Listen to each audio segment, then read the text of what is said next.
Magandang umaga po muli mga ka-vlog. Ako po ang inyong lingkod na si Evangelis Almarquez Piluta.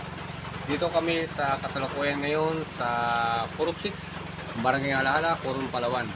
Kasalukuyan ngayon ay parating ang bagyong Umpong na talagang bagaman sa kasalukuyan wala pang hangin dito sa bandang lugar sa amin. Ipanalangin ko sa Diyos na iiwas sa malakas na hangin dahil po ang aking tahanan ito ay kita po nyo mga kababayan. Sira-sira po yan, wala po siyang pirsa dahil itong tahanan ito panahon pa ang Yolanda ito po ay hindi po napaayos dahil ang kaputan, nakahirapan. Itong aking anak, si Mikael, yan po ay talagang nakadidi. Pinanak ko ng December 11, 2024. Yun po ang kapanganakan na ibig sabihin.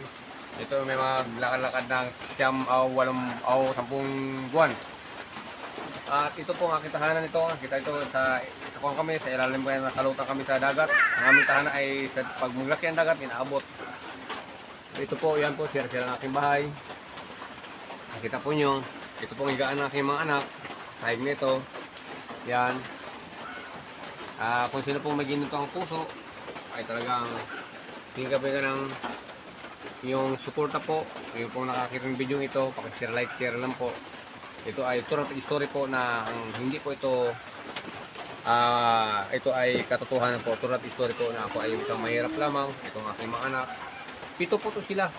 Yung iba kong anak, sila, wala silang pasok kasalukuyan ngayon. Nagkatulong-tulong kahit pa paano makakuha ng pambigas-bigas. Wala nga kaming pananghalian nga pala. Wala kayong pananghalian kung sakaling lulubi ng Panginoon, may dala silang kalating kilo, 1 kilo. Kasi na aking puso dahil nga sa panahon ngayon, grabing hirap. Pero pasalamat po ako sa Diyos na lagi siyang pumapatuloy sa amin, wala kaming mga karamdaman. Maraming salamat po, support po sa inyo sa aking channel. God bless you all. I love you very much sa lahat ng nanonood. God bless.